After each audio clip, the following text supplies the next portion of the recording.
Umakyat po sa 35 ang patay sa magnitude 7.8 na lindol na yumanig sa Southern Mindanao kahapon ng umaga.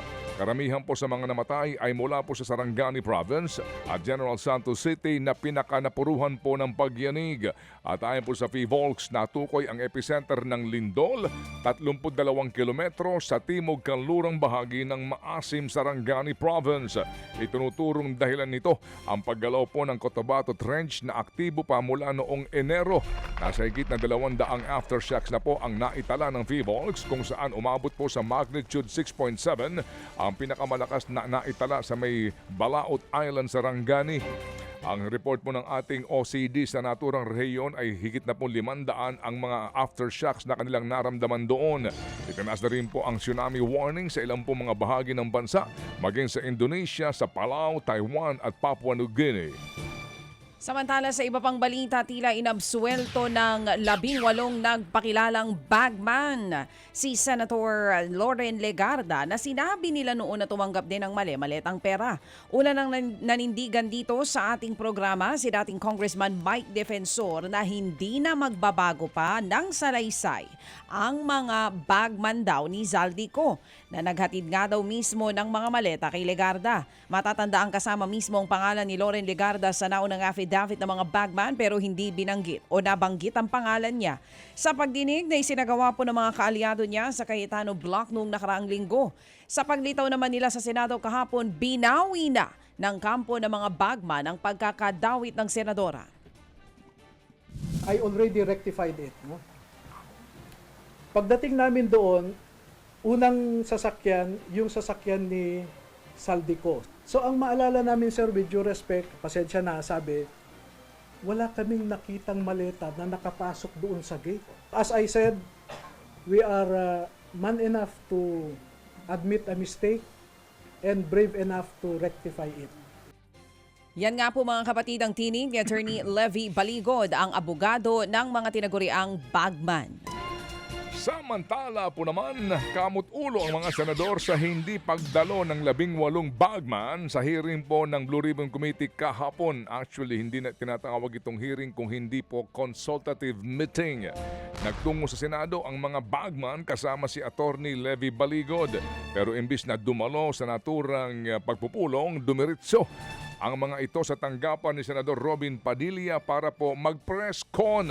Ayon pa rin po kay ng Baligod, handa raw silang humarap sa Blue Ribbon Committee hearing pero dapat daw na mag-inhibit sa hearing ang chairman na si Senador Erwin Tulfo na idinadawit nila sa issue.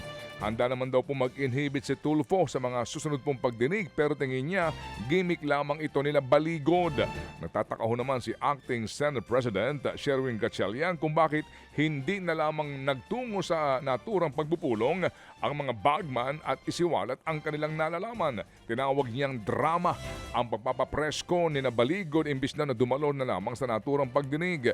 Sinubukan po namang sunduin ang mga bagman sa opisina po ni Senator Padilla pero hindi sila tumugon. Nung patapos na ang sinasabing consultative meeting, sa araw nagsabi ang mga bagman na sila po'y handa ng humarap. Yun nga lang, dahil po sa nangyaring lindol sa Mindanao, tinapos na ang naturang consultative meeting. Samantala, iminungkahi po ni Senator Alan Peter Cayetano na silang dalawa na lamang ni Acting Senate President Senator Win Gatchalian ang pumirma sa mga dokumento ng Senado. Sa gitna po yan ng agawan sa liderato. Paraan daw yan para hindi maipit ang mga empleyado ng Senado. Dagdag pa niya, maiwasan sana ang ganitong paraan ang usurpation of authority o pagpapanggap bilang taong may otoridad.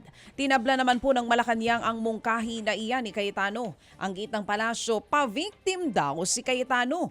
Ganon din sa pamumuno niya nang magsimula ang gulo sa Senado. Matatanda ang nagkudita ang minority bloc ni Gatchalian na makakuha sila ng 12 senador na dumalo sa sesyon noong nakaraang linggo. Bagay na tinutulan naman ang kampo ni Cayetano dahil siya pa rin daw ang lehitimong Senate President. Sa kaugnay pong balita, mismong ang kasalukuyang pong Acting Senate President ay nagsabi po na hindi nila tinatanggap ang iniaalok na ito ni Cayetano na umano'y dalawa silang pipirma sa mga dokumento tungkol po sa pagpapatakbo ng Senado.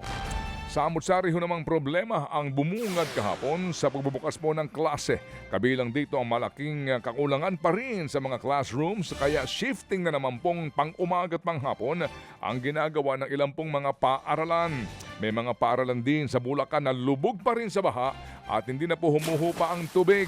Kaya ang mga estudyante nakatsinelas po sa pagpasok sa klase. Suma total aabot sa 26 na milyong estudyante ang nagbalik eskwela kahapon. Kabilang sa bumungad po sa ilang pa ang mga problema ho na naman sa sinasabi nga po ang kakulangan sa mga pasilidad ng classrooms na taon-taon na lamang nilang iniinda. Mga kapatid, para sa iba pang mga balita at impormasyon, sundan niyo po kami sa X, Instagram, Facebook at syempre sa TikTok, True Network PH. Mag-subscribe din po kayo sa aming YouTube channel, True Network. May website din po tayo, truenetwork.ph, at pwede niyo rin po kaming mapanood sa Channel 19 ng aming True FM TV. Lagi pa rin makinig sa radyo dito po sa 105.9 True FM dahil dito, laging true sa'yo, kapatid. Dito tayo sa